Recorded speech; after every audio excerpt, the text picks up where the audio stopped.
Hello friends, आज मैं आपको डिस्टेंस और डिस्प्लेसमेंट में क्या डिफरेंस है, कैसे हम इन दोनों में अंतर कर सकते हैं वो बताऊंगा। बड़ा ही इजी कंसेप्ट है। अगर आप ध्यान से इस वीडियो को सुनेंगे तो आपको भी डिस्टेंस और डिस्प्लेसमेंट में अंतर या डिफरेंस समझ में आ जाएगा।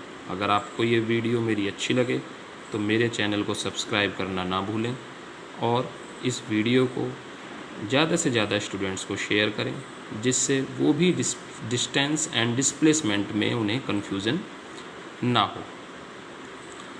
तो सबसे पहले हम डेफिनेशन देखते हैं।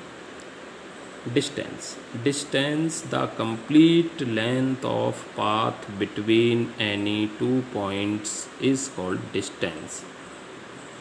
दो पॉइंट्स के बीच की कंप्लीट लेंथ को डिस्टेंस हम कहेंगे। मैं आपको एग्जांपल से भी समझाऊंगा।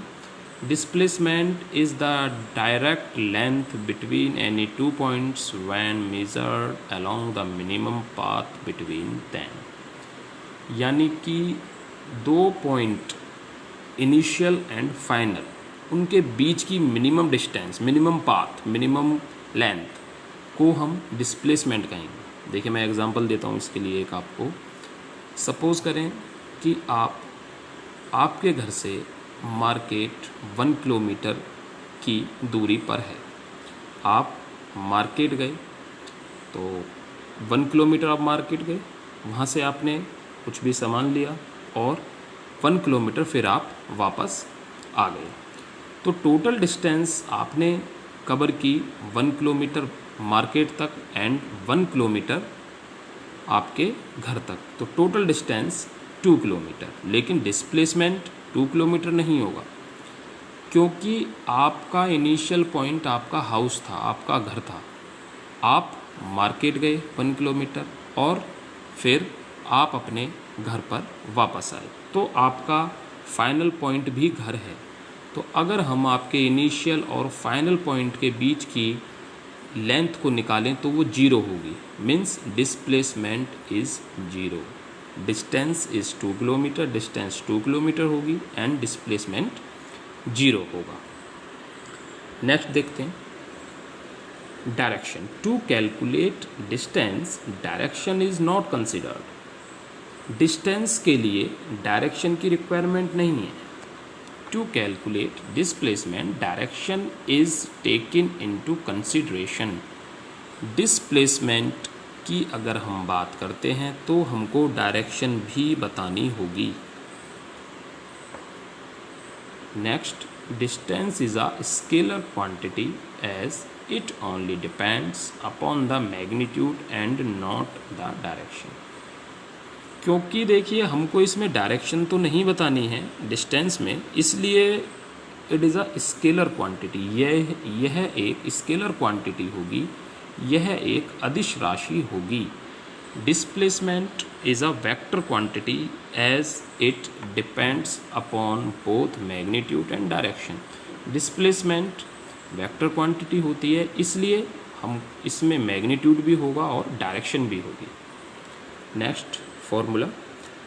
डिस्टेंस का फॉर्मूला स्पीड प्रोडक्ट मल्टीप्लाई, यानी स्पीड की मल्टीप्लाई अगर हम टाइम में कर दें तो हमको डिस्टेंस उस ऑब्जेक्ट की पता चलेगी। नेक्स्ट, डिस्प्लेसमेंट का फॉर्मूला अगर हम देखें तो वेलोसिटी इनटू टाइम। तो यहाँ पर फ्रेंड्स कन्फ्यूजन आपको हो सकता है कि ये स्पीड और ये वेलोसिटी, तो मैं नेक्स्ट वीडियो में आपको इसमें भी डिफरेंस बताऊँगा कि स्पीड और वेलोसिटी में हमारा क्या बेसिक डिफरेंस होता है। नेक्स्ट देखें possible values. Distance can only have positive values. Distance केवल पॉजिटिव ही हो सकती है, नेगेटिव नहीं हो सकती। Displacement can be positive, negative and even 0। Displacement positive भी हो सकता है, प्लस भी हो सकता है, नेगेटिव भी हो सकता है और 0 भी हो सकता है। Indication. Distance is not indicated with arrow. Distance को रिप्रेजेंट करने के लिए हमें एरो की रिक्वायरमेंट नहीं है, एरो हम नहीं लगाएंगे। लेकिन displacement is always indicated with an arrow. क्योंकि डिस्प्लेसमेंट एक हमारी वेक्टर क्वांटिटी है और वेक्टर क्वांटिटी के लिए हमको एरो भी लगाना होता है, इसलिए, और इसमें डायरेक्शन भी है, इसलिए हम इसे एरो से इंडिकेट करेंगे। तो फ्रेंड्स, कैसा लगा आपको डिफरेंस, समझ में आया या नहीं आया? प्लीज़ आप कमेंट से मुझे बताएं, जिससे कि मैं और भी ऐसी वीडियो आपके लिए बनाता रहूं और जो कंसेप्ट आपको क्लियर नहीं है वो कंसेप्ट आपके क्लियर हो जाएं। Thank you.